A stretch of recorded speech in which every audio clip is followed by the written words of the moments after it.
In this video, we're going to look at the substitution reactions that carbonyl compounds, carboxylic acids and acyl chlorides undergo so that we are confident to answer them when we get to the exam. If you find this video helpful, don't forget to share, like and subscribe and look out for new videos.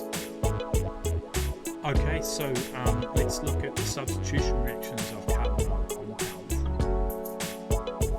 So if you want to stop the video here and just see if you can draw the reaction scheme here and fill in what might be the general formula of the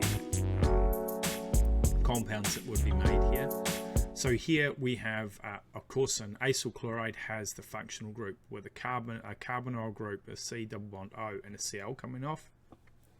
Secondary primary amide has a carbonyl group with an NH2 group coming off. And a secondary amide has a carbon with a double bond oxygen connected to a nitrogen that is part of an amine group.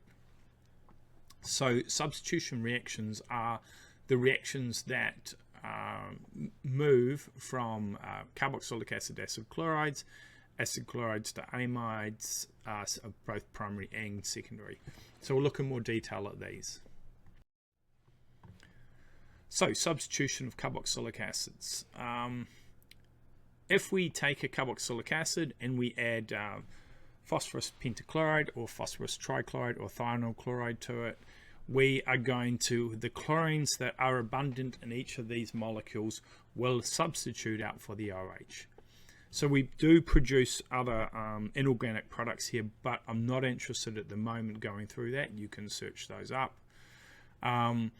The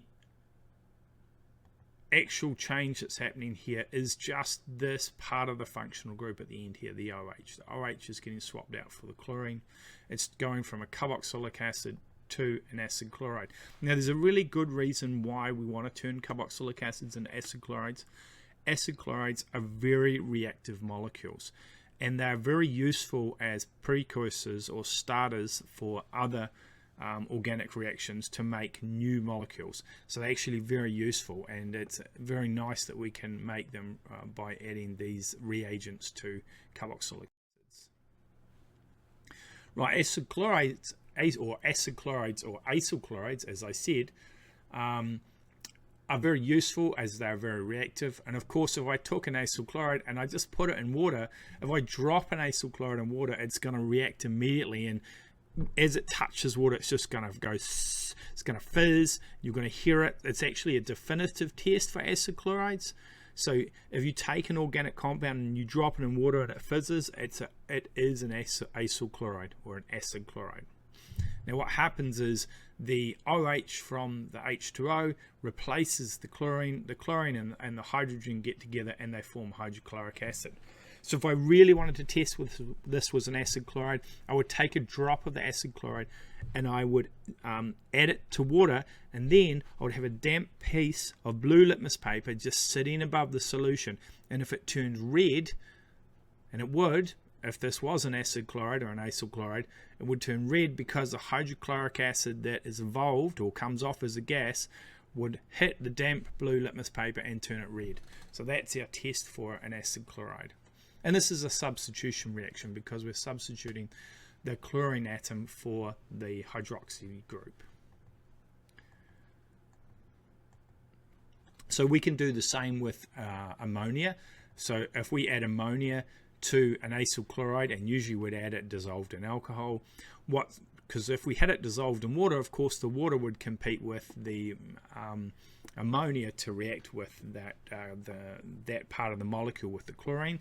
And so what's going to happen here is the NH2 is going to take the place of the chlorine, and we're going to have the hydrogen, the chloride, will go off to produce hydrochloric acid again, as in with the previous equation. I haven't drawn it down here, but that's what would happen.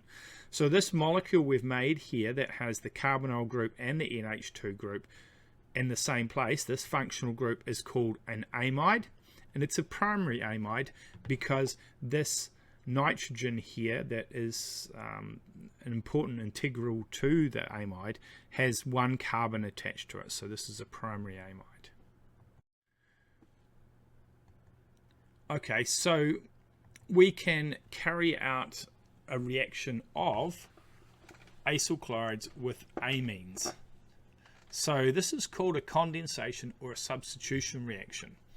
So it's essentially the same as reacting with ammonia. So we've got a nitrogen with three things attached, two hydrogens in this case, and one big group.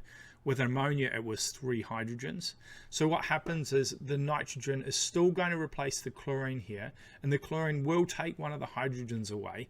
But because the nitrogen has this other big group attached to it, it's going to stay attached.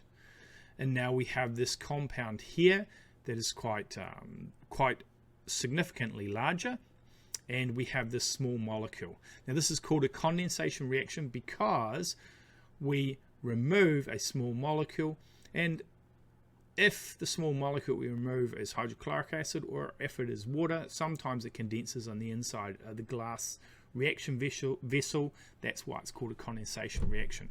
But notice in a condensation reaction, two molecules go together to form a larger molecule with the removal of a very small molecule that is either hydrochloric acid or water.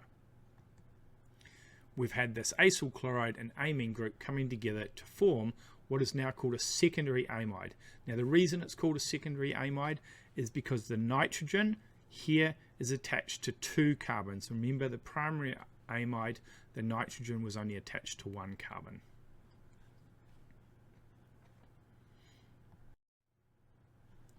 Okay, so that's the substitution reactions that we are interested in to do with acyl chlorides or carboxylic acids. Can you see if you can just stop the video now, pause it, sketch out this reaction scheme, and see if you can draw what the products are of the three reactions. That is, you've got this acyl chloride, you're adding H2O. What is the carboxylic acid that's created? If we add ethanamine, okay, two carbons and NH2 coming off, what will that become? If we add NH3 alcohol, what will it become? So if you started the video again, let's look at the answers. Here we get the carboxylic acid produced from the acyl chloride, and we add water. The OH has replaced the Cl, remember, and we'll also produce a small molecule, in this case HCl.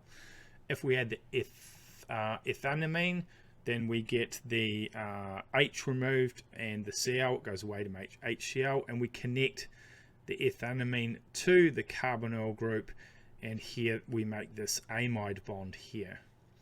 And if we're adding the NH3, of course we're just replacing the Cl with an NH2, and it also will produce a small molecule of HCl.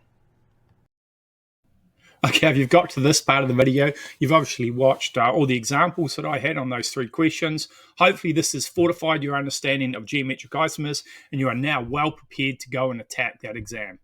Good luck, and if you found this video useful, don't forget to like it, subscribe, and look out for new videos that I might put up by clicking that bell. See you later.